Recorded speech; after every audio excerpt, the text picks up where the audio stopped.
বিসমিল্লাহির রহমানির রহিম। আন্তর্জাতিক গণতন্ত্র দিবস উপলক্ষে বিএনপি আয়োজিত আজকের এই সমাবেশে সংগ্রামী প্রধান অতিথি বাংলাদেশের মানুষের গণতন্ত্রের যে আকুতি, গণতন্ত্রকে প্রতিষ্ঠা করবার জন্য যে আত্মত্যাগ, তাকে যিনি দূর থেকে নেতৃত্ব দিয়েছেন এবং আওয়ামী লীগ সরকারের নির্যাতনে নির্বাসিত হয়ে বিদেশে অবস্থান করেছেন আমাদের সেই নেতা, গণতন্ত্রের প্রতীক, 18 কোটি মানুষের স্বপ্নের প্রতীক জনাব তারেক রহমান।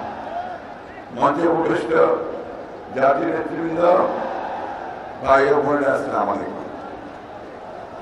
আমার এখন বক্তব্য দেওয়ার কথা না, এই জন্যে আমাদের নেতা অপেক্ষা করছেন, তিনি কথা বলবেন, উনি আমাদের এই আন্দোলনের নেতৃত্ব দিচ্ছেন।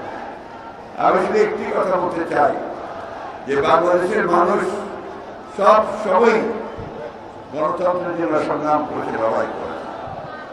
শুধু 1952 সাল 71 সাল নয়, সেই ব্রিটিশ আমল থেকেই বাংলাদেশের মানুষ তার গণতান্ত্রিক অধিকারের জন্য সংগ্রাম করেছে, লড়াই করেছে।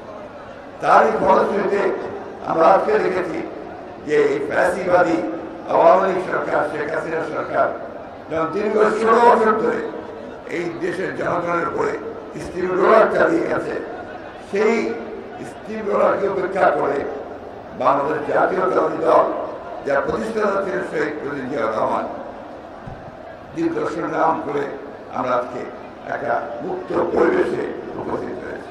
ডিজাইন, এলিগেন্স, বিউটি, সেরা পণ্য সবার জন্য জেভিকো।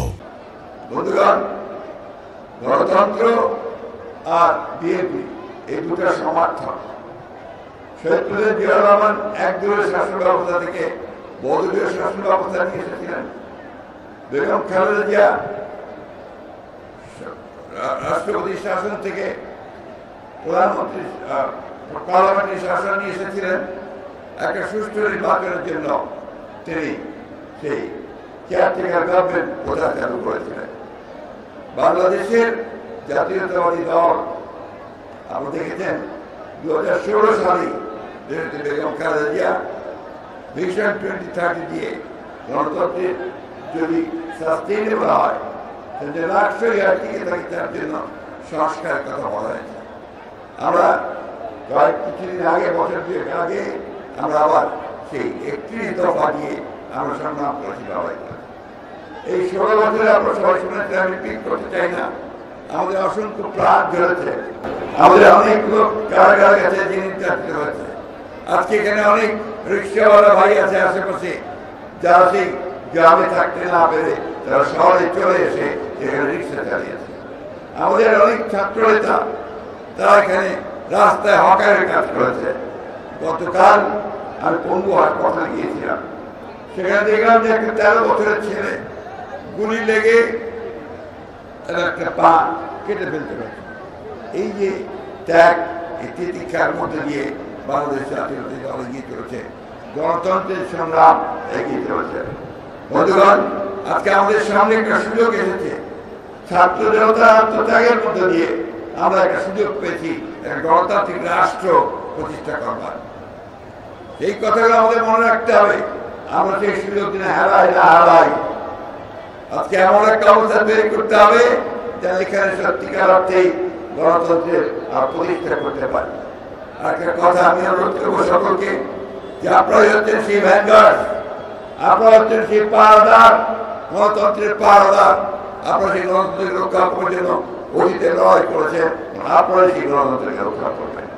সেই জন্যে এই গণতন্ত্রকে যদি কেউ ধ্বংস করতে চায়, আবার বিপদে নিতে চায়, লুট করে নিতে চায়, সেখানে আপনারা অবশ্যই রুখে দাঁড়াবেন।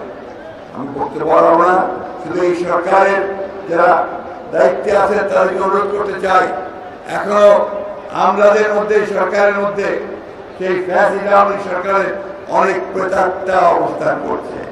তারা সমস্ত যে প্রচেষ্টা আমাদের গণতন্ত্রে ফিরে যাওয়ার, সেই বাংলাদেশকে ফ্যাসিস্ট মুক্ত করবার, সেটাকে নস্যাৎ করবার জন্য তারা এখনো বসে আছে, চক্রান্ত করছে। এই চক্রান্ত থেকে রুখে দাঁড়াতে হবে। গণতন্ত্র দিবসে আজকে আমাদেরকে আবার সেই শপথ গ্রহণ করতে হবে। যেভাবে বুকের রক্ত দিয়ে আমাদের ছেলেরা এই সুযোগ সৃষ্টি করেছে, বুকের রক্ত দিয়ে হলেও আবার আমরা সেই সুযোগকে রক্ষা করবো। বাংলাদেশকে সত্যিকার অর্থে গণতন্ত্রের রাষ্ট্রে পরিণত করবো। আমাদের নেতা, আমাদের তারেক রহমান সাহেব দেশে ফিরে আসবেন। দেশের বেগম খালেদা জিয়া চিকিৎসার জন্য বাইরে যাবেন, সুস্থ হয়ে ফিরে আসবেন।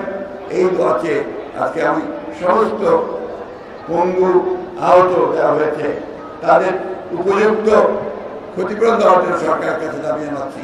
যারা নিহত হয়েছে তাদের ক্ষতিপূরণ দেওয়ার জন্য আমি সরকারের কাছে দাবি জানাচ্ছি। এটাই হোক আজকের দিনে আমাদের শপথ।